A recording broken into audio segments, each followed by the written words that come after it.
Radhe Radhe. Welcome to my channel. मैं कुसुम मिश्रा। आज के इस वीडियो में मैं आपसे महाशिवरात्रि पर्व जो कि बहुत जल्दी आने वाला है उसके विषय में थोड़ी जानकारी आप सभी के बीच में शेयर करना चाहूँगी।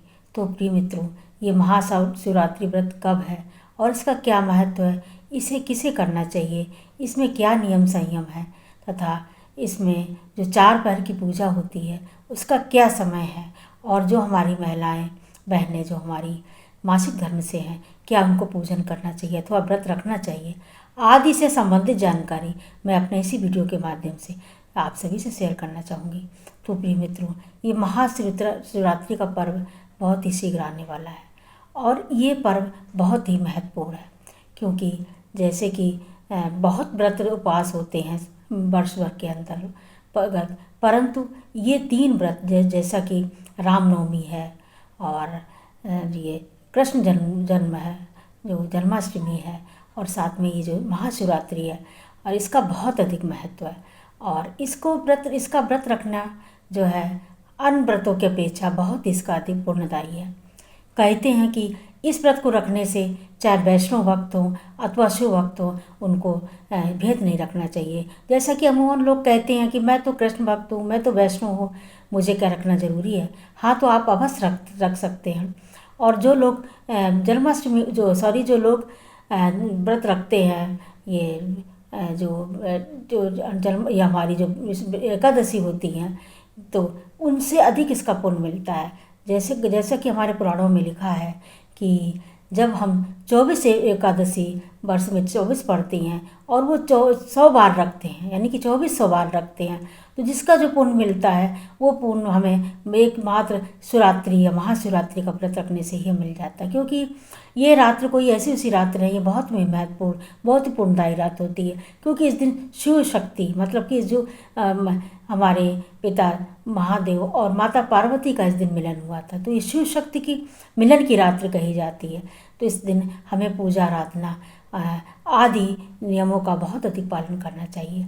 और इसके दिन व्रत रखना, जो लोग व्रत नहीं रखते हैं कहते हैं उनको बहुत ही घोर नरक की प्राप्त होती है। तो इस दिन अन्न नहीं खाना चाहिए।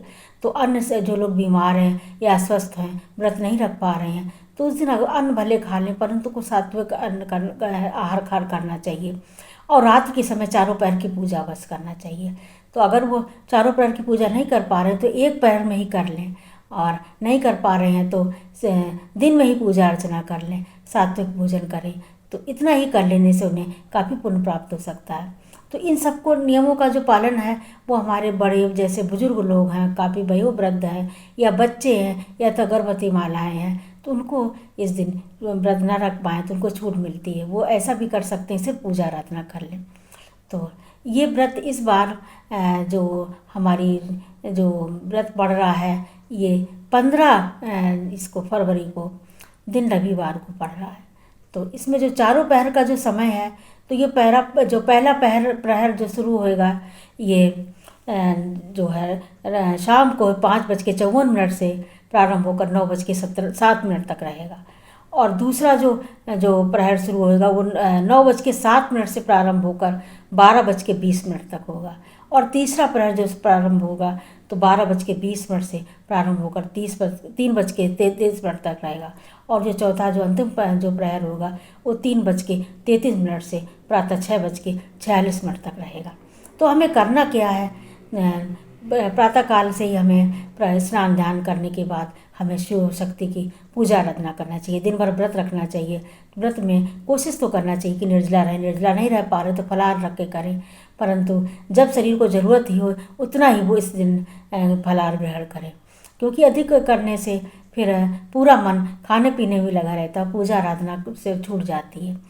तो इस दिन करना क्या है, जब पहले प्रहर की पूजा हम करेंगे तो सबसे पहले हम पार्थिव शिवलिंग बना लें। तो घर में ही शिवलिंग है तो उन पर हम सबसे पहले दूध दही घी शहद और इससे दूध दही घी शहद और गंगा जल से हमें अभिषेक करना चाहिए। सबसे पहले दूध चढ़ाया, फिर जल समर्पित किया, फिर दही चढ़ाया, फिर समर्पित किया, फिर घी चढ़ाया, फिर समर्पित किया, फिर शर्करा जो चीनी होती वो चढ़ाया। फिर उस सब को चढ़ाने के बाद, गंगा जल चढ़ाने के बाद हमें शिवलिंग को अच्छे से पोंछ करके स्वस्थ कपड़े से फिर उसमें त्रिपुंड लगाएं।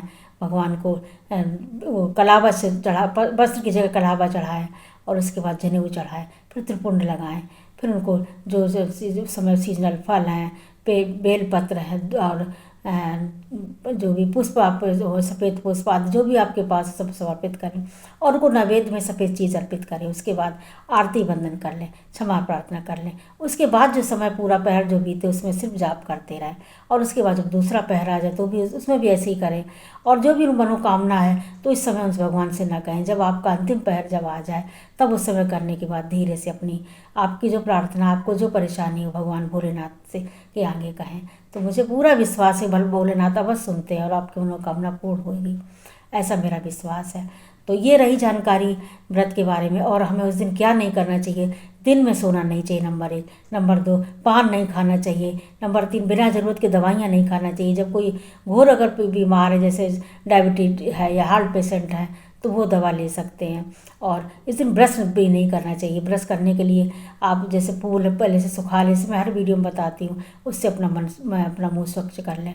और मंदिर में जा कर के जो प्रसाद अगर है तो अगर व्रत है तो आप प्रसाद ले आना चाहिए, उनको निरादन न करके दूसरे दिन पारण करते समय उसको ग्रहण करना चाहिए। तो और जो जगह जगह भंडारा होता है, इसका भी जो लोग व्रत नहीं है उससे बचना चाहिए। वो भंडारा विशेष तौर से गरीबों के लिए होता है, तो इसका भी नहीं करना चाहिए। तो ये सब रही जानकारी महाशिवरात्रि पर्व के बारे में। तो आई होप आपको अवश्य पसंद आई होगी। हमारा वीडियो बस यहीं तक है, मिलते अगले वीडियो में। तब तक के लिए राधे राधे, धन्यवाद।